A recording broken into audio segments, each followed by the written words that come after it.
أهلا بكم. أهلا بكل مشاهدي قناة مباشر مع حنفي، وحكاية جديدة من حكاياتنا المستخبية.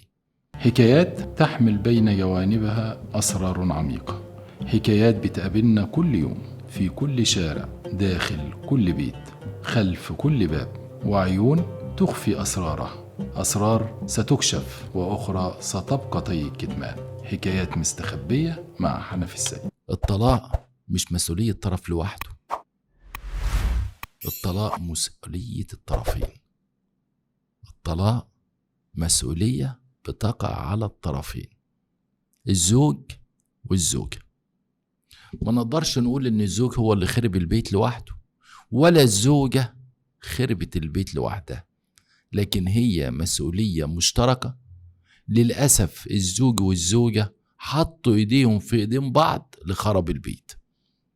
يعني الزوج والزوجة عمرهم ما يحطوا ايديهم في ايدين بعض لعمار البيت، لكن الطلاق هو الشيء الوحيد اللي تلقى الزوج والزوجة حاطين ايديهم في ايدين بعض، وبكل الطرق اللي بيتشبثوا بيها علشان يخربوا البيت ويوصلوا لقرار الطلاق.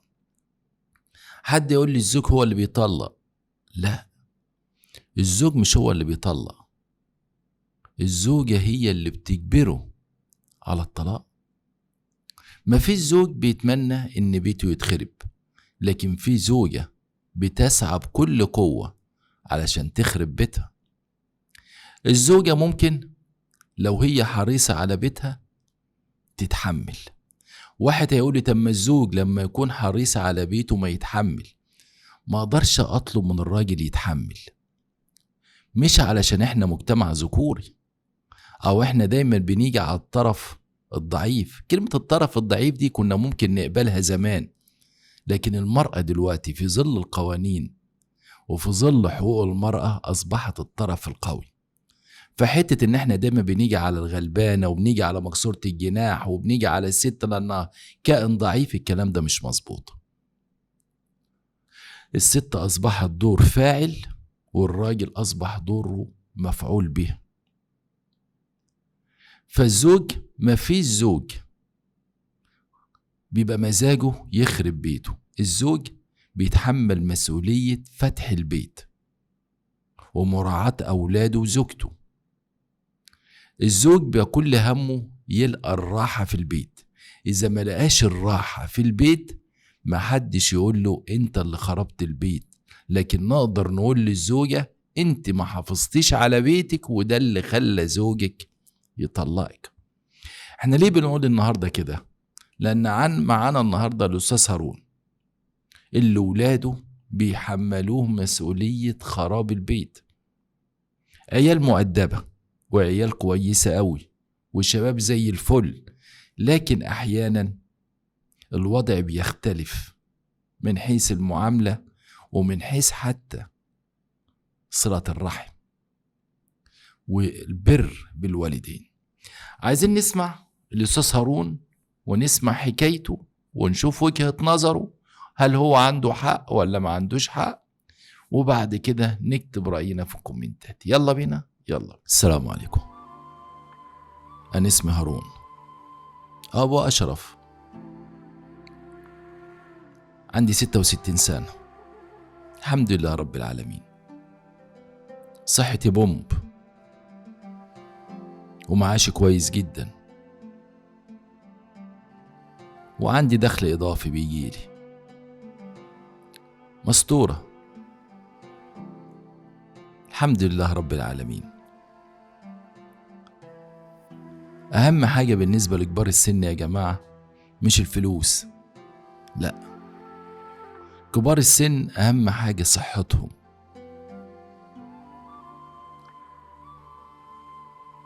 القرش مش إشكال، أصل الواحد لما يوصل للسن ده فطاره إيه؟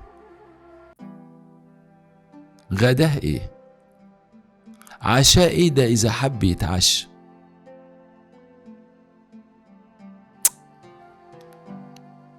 أقل حاجة بتكفينا إحنا كبار السن، أقل حاجة تكفينا. هنيجي لللبس، طب هنلبس لمين؟ هنتشيك لمين؟ هنجيب الغالي لمين؟ احنا لما بنكبر في السن بلبس الجلابية وانزل اصلي في الجامع، وانا شاب صغير كنت لازم البس البنطلون والقميص واحط برفان واسرح شعري واحط كريمات وانزل. لكن دلوقتي دقني طويلة، دقني قصيرة، لابس جلابية، لابس قميص وبنطلون، لابس جاكيت، لابس بدلة. طب ما انا عندي بدل كتير، ما بقتش عندي طولة بال ان انا البس بدلة وقميص وكرافتة.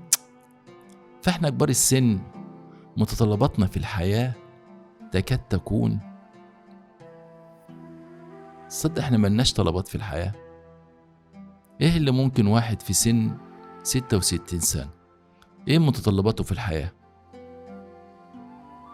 اهم حاجة انه يكون واقف على رجليه، مش محتاج حد يسنده، مش محتاج حد يوكله، مش محتاج حد يدخله الحمام ولا لا قدر الله يحميه. الحمد لله. بس اللي في سننا محتاج اللي يطبطب عليه، محتاج اللي يرن جرس بابه، محتاج يحس بحبايبه.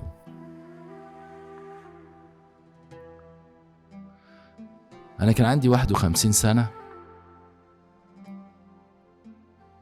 يعني الموضوع ده بقاله 15 سنة اللي أنا بحكي لكم عنه. أنا عندي 66، لكن أنا بحكي لكم أيام ما كان سني 51، يعني كنت لسه شباب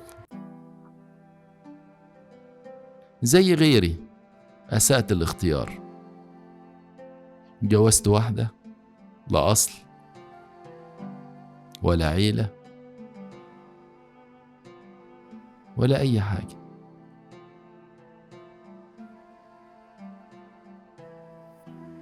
جوزت واحدة وعجبت بيها، ما فرقش معايا بقى أبوها، ما فرقش معايا أخواتها، ما فرقش معايا أمها، ما فرقش معايا عيلتها. حبيتها، اتجوزتها، خلفت منها أشرف ومحمود وثروت ومنال وهمت. كتير. مات مني بنت، بس مات كانت لسه مولودة يعني، الله يرحمها. ما ماتتش كبيرة، ده مات عندها 4 شهور، دخلناها حضانة كان دخلي كويس، خير أبويا وورث أبويا. كانش فيه مشكلة في المصاريف، المشكلة كانت في مراتي. بس أنا مش كويسة، مش محترمة، ما حافظتش على البيت، لسانها طويل على الجيران قبل ما يكون طويل عليا وعلى أولادها. لسانها طويل في أي حتة تنزل فيه، حتى لو نزلنا السوق، حتى لو دخلنا السوبر ماركت.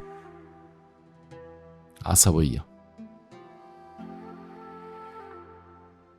ودايما هي الصح والباقي كله غلط، وهي اللي بتفهم والباقي شوية حيوانات.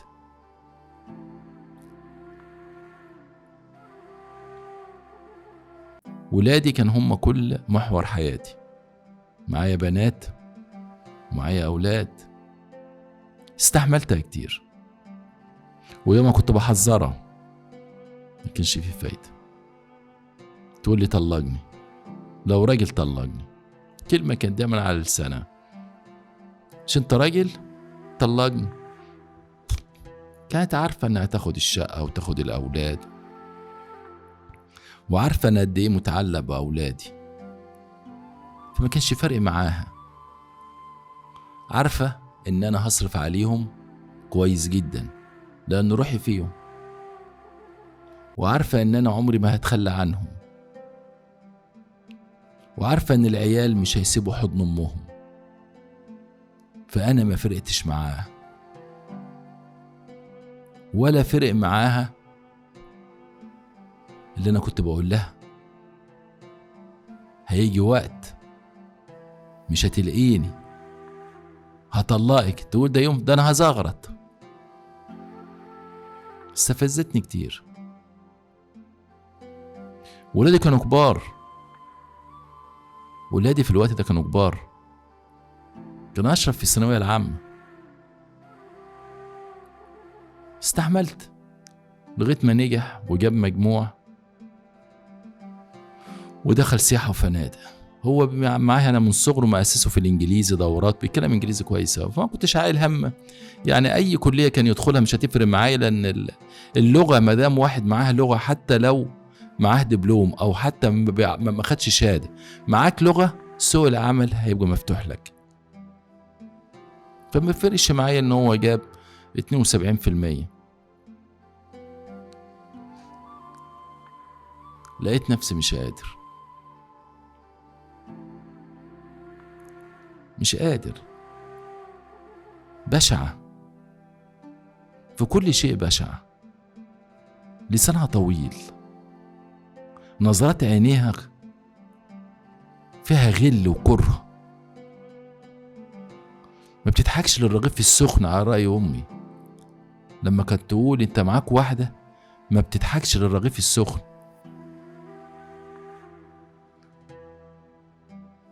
إنسانة كارهة نفسها، عندها معدلات نقص غير عادية، بتحاول تخبي إن ما عندهاش عيلة، ما عندهاش إخوات عدلين، ما عندهاش أصل ولا فصل. كانت بتحاول تداري ده كله إنها تبين نفسها إنها شخصية وإنها قيمة وقام، رغم إنه عمر ما عايرتها وعمري ما قلت لها أنت عيلتك مين وأنا عيلتي مين، أنت أبوك مين وأنا أبويا مين، انت امك مين وانا امي مين، انت اخواتك مين وانا اخواتي مين. عمري ما كنت بجرحها، لان كنت عارف ان دي نقطة ضعفها، ان هي عارفة ان اهلها بالفعل ناس تعر. في واحدة يرد عليها دلوقتي ويقول لي طب انت يا استاذ هارون لما بتقول كده ايه اللي خلاك تروح تتجوزها؟ حد كان ضربك على ايدك؟ اقول له صح، كلامك مظبوط، غلطة. كنت بقول هاخدها من وسط الوحل وعيشها في مستوى عمر أهلها ما كانت تحلم بيه، خدتها وخليتها بني آدمة. لكن اللي مزروح في الوحل هيفضل طول عمره موحول حتى لو حاولت تنظف.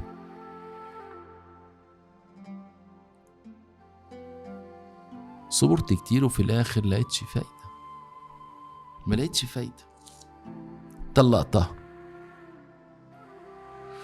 وبقيت أبعت الفلوس أكتر عشان العيال ومتطلباتهم. مش هطول عليكم، الزمن جري وأنا الحمد لله عشت سعيد. بعد ما طلقتها استريحت، كأنه كابوس كان طابق على صدري. استريحت لأن عرفتها ان انتي مش شيء، انت كنت حمل تقيل قوي ما صدقت اشيله من على ظهري. ابتديت اعيش حياتي مع اصحابي، ابتديت اضحك من قلبي، ابتديت اخرج، ابتديت اتعرفت على الناس. هي كانت عامله لي ضغط في كل حاجه. بس انا مش طالع افضفض معاكم النهارده عشان اتكلم عن حياتي الزوجيه. انا بتكلم معاكم النهارده عن بعد طلاقي اهتميت بولادي، وكانوا ولادي بأمانة الله على قدر كبير من المسؤولية. يعني الحمد لله رغم ان انا ما كنتش عايش معاهم، لكن لا في ولد شرب سيجارة ولا ولد انحرف ولا واحد اتلم على شلة سوق ولا بنت بتخرج ولا بنت بتسهر، رغم ان امهم لو عيل سهر للصبح متسالش عنه، ولو بنت خرجت او فتحت لايف او طلعت على التيك توك او رقصت او ولا يفرق معاها. بحمد ربنا ان ما عنديش ولد انحرف ولا بنت سمعتها باظت، والحمد لله ولادي كبروا وجوزت اشرف، وبعد كده جوزت البنت همت تتجوز قبل اخواتها جوزتهم كله واطمنت عليهم. جه الأولاد: يا بابا عشان خاطرنا خلي ماما قاعدة في الشقة. خليها قاعدة. أنا ما عملتش كده غير عشان خاطر ولادي. لما جه ولادي بالذات أشرف بعتبره إن هو أخويا مش ابني. خلاص يا بابا قلت له خليها قاعدة، أصلا هتروح فين يا ابني؟ لا ليها أهل ولا ليها أصل ولا ليها، ومش هتلقى تاكل. لأن أنا خلاص ولادي الحمد لله كل واحد شق طريقه، ساعدتهم كتير والحمد لله، ومسكت كل واحد طريقه ما تخليتش عنهم. وهم كانوا بيدوا لها فلوس بأمانة الله. يعني ولادي كلهم حتى البنات، أنا عندي بنتين شغالين كانوا بيدوها معاها فلوس يعني. المشكلة إن ولادي كل يوم عند أمهم، ما كانش همت تبقى البنت التانية، ما كانش أشرف يبقى أخوه، في حين إن أنا ما حدش منهم بيجيلي. يعني أشرف ومراته عند أمهم على طول، عند أم أشرف ليه طلقتي. ما كانش أشرف يبقى أخوه، ما كانش أخوه تبقى أخته. يوم ما بتتعب كل ما اتصل بحد: احنا عند ماما، احنا عند ماما، احنا عند ماما، احنا بيتنا عند ماما، ماما تعبانة ايه؟ دور برد كلكم اللي الخمسة قاعدين عندها، البنت بجوزها والواد بمراته، في حين انا لما اتعب يجي ابني ما يجيبش مراته معاه. يا ابني مراتك فين؟ كانت عملت لي لقمه. يا سلام يا بابا بس كده، هواكل ايه رايك ناكل انا وانت ريش عشان انت بتحب الريش، ونجيب كفته. يطلب دليفري. طب ليه يا ابني بتدفع 1000 جنيه ولا 1200؟ مراتك ما كانت جت عملت اكل، ما الفريزر فيه لحمه وفيه فراخ. لا، مراته تنظف وتوضب عند امه وتكنس وتمسح وتغسل عند امه، لكن عندي انا لا. ليه؟ ما اعرفش.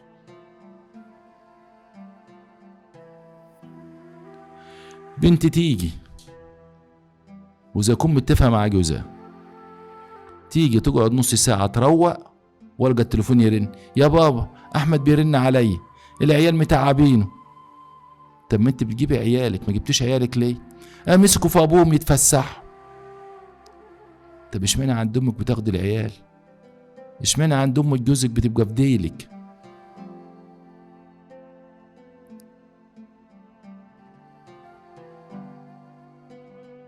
لو تعبت واتصلت بابني: تعالى يا ابني انا تعبان شويه، حاسس بكرشه نفس ودايخ، القى اخوه اشرف يجي: يا ابني انا ما اتصلتش بيك، انا اتصلت باخوك التاني. يقول لي: معلش ما هو كلمني قال لي انا مش فاضي وانا ما وريش حاجه. خير يا بابا؟ يعني هو انا اتصلت بيه قلت له تعبان؟ اتصل باخوه: روح شوف بابا عشان انا مش فاضي. في حين ان امه لو اتصلت بيه هيسيب كل حاجه في ايديه ويتصل باخواته كلهم، وكلهم بربطه المعلم يكونوا عند امه. لكن انا لما اتصل بابني بيتصلوا ببعض: انت فاضي؟ اصل بابا بيقول ان هو تعبان، روح بص عليه عشان مش فاضي. وفي اخر الليل قالت: معلش يا بابا ما فضيتش والله، بس انا بعت لك اخويا مش جالك؟ جالي يا ابني. طب انت مش كويس دلوقتي؟ كويس يا حبيبي. ولو قلت الواحد بيت معايا عشان مراتي والعيال، ولو قلت البنت بيت معايا عشان جوزي والعيال. طب اشمعنى ما بتقولوش لامكم كده؟ اشمعنى امكم لما بتتعب كلكم بتبقوا حواليها؟ ولما كلمت ابن اشرف واخواته واجهتهم بالكلام ده. انا كل يوم التاني اتصل بواحد منكم والقاكم كلكم عند امكم، لكن عمركم ما اتجمعتوا عندي غير لما اتصل بيكم واقول لكم تعالوا انا عايزكم كلكم نقعد قاعده زي بتاع الزمان، اجيبكم بالعافيه. وبالشخط وبالنطر وبالزعيق. نفسي اقعد معاكم كلكم، نفسي البيت يبقى مليان. يا بابا احنا هنوسخ لك الشقة. اقول لها يا اختي برتبيه، نضفيها قبل ما تمشي انت واختك. اقول له انا عايز اعرف، كل ما اتصل بحد فيكم الاقيكم عند امكم بربطة المعلم، كل واحدة بجوزها بعيالها، وكل واحد بمراته وعياله، واشمعنان؟ يقول يا بابا ما انت السبب في ده كله، انت اللي طلقت ماما. انا اللي طلقت ماما؟ انتوا جايين بعد 15 ولا 20 سنة تكلموني وتقولوا لي انا اللي طلقت ماما؟ انتوا ناسيين ماما كانت بتعاملني ازاي؟ يا بابا انت كنت استحملت عشان خاطرنا.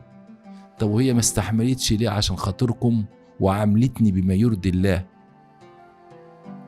يا بابا انت الحمد لله رب العالمين، انت يعني الحمد لله انت بصحتك، وامكم اللي مش بصحتها. اصل ماما لو تعبت مش هتعرف تتصرف، يعني انا لو تعبت بعرف اتصرف وانا عندي 66 سنة؟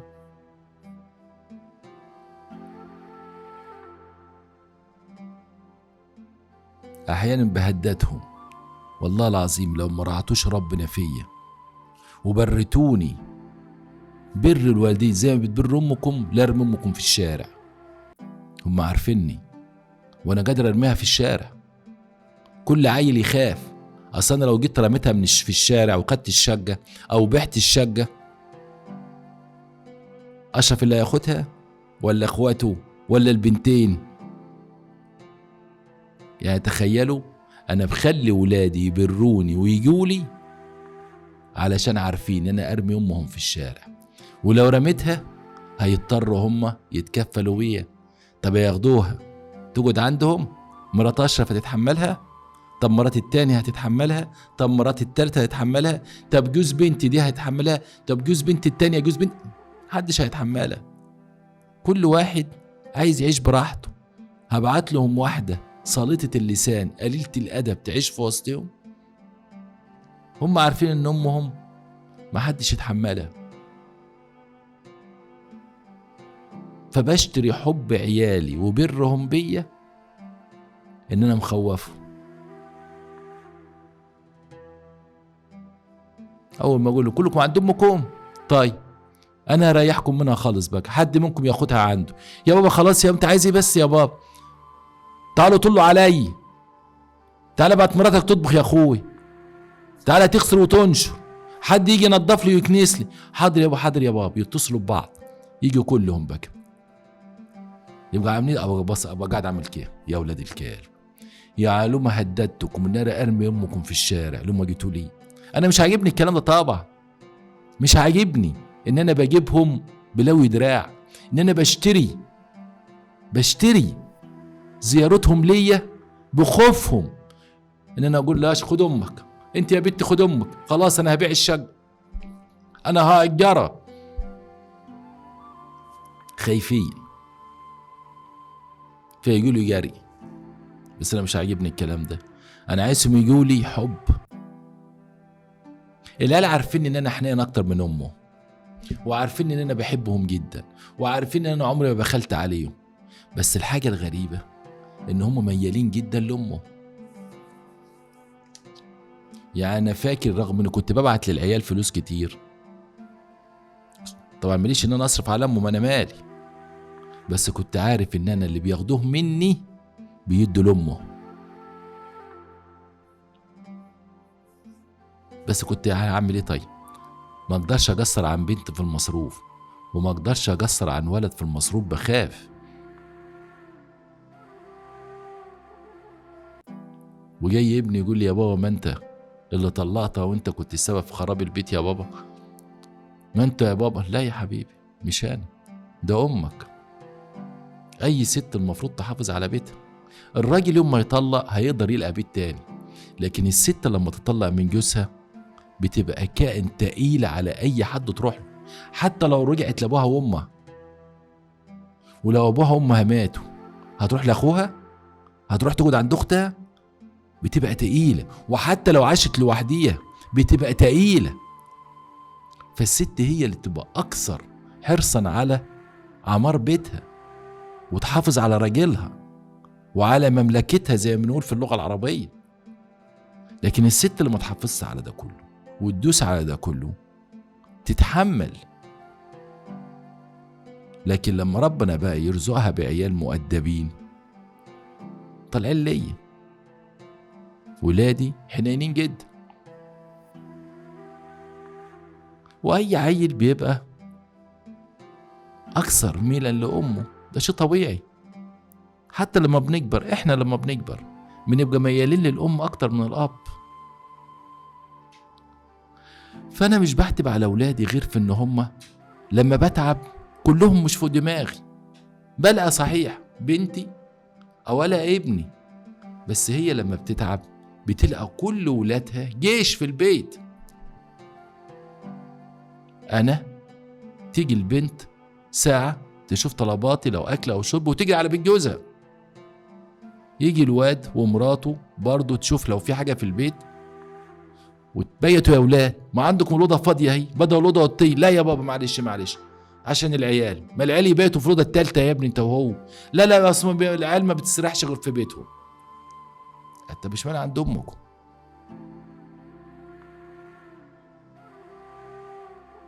فالاولاد بيبقاش فيه عدالة في الحب ولا في الحنية ولا في البر. النهارده حكاية المستخبية ان انا ما قصرتش مع البنات ولا قصرت مع الاولاد، لكن الدفة دايما ناحية امهم. وانا خايف ان انا اقول لهم طيب تغور امكم، والله لا بيع الشقة، والله لا خدها. نهريها ولادي كلهم هيقطعوني كلهم، ولا نفسي اكني ما خلفتش. انا لو دراعهم بالتهديد، لكن هم قادرين يلووا دراعي بالفعل يقطعوني، وانا اللي محتاجهم مش هم اللي محتاجيني. خلاص كل واحد معاه مراته وعياله ومستقبله قدامهم، كل واحد مستقبله قدامهم. لكن انا اللي قدامي طريق قصير محتاجهم يسندوني فيه، لكن هم يوم ما يستغنوا عني خلاص انا اللي محتاجهم. الاولاد بيبقوا مدركين ان الام هي سبب الطلاق، ورغم كده بيميلوا لكفتها وبيكونوا حواليها، رغم ان الاقدر ان يكونوا مع ابوهم هو اللي مسكهم اول الطريق، ارشدهم لمستقبلهم، ساعدهم في جوازهم، فتح بيوتهم. كل ده الاولاد مش بيحسبوه، بيبقى ليهم حسابات تانية. الحنية والارتباط الالهي اللي تلقى كل واحد متعلق بامه اكتر من ابوه. انا مش بلومهم، لكن انا بلوم ان هم مش بيتعاملوا معايا زي ما بيتعاملوا مع امهم.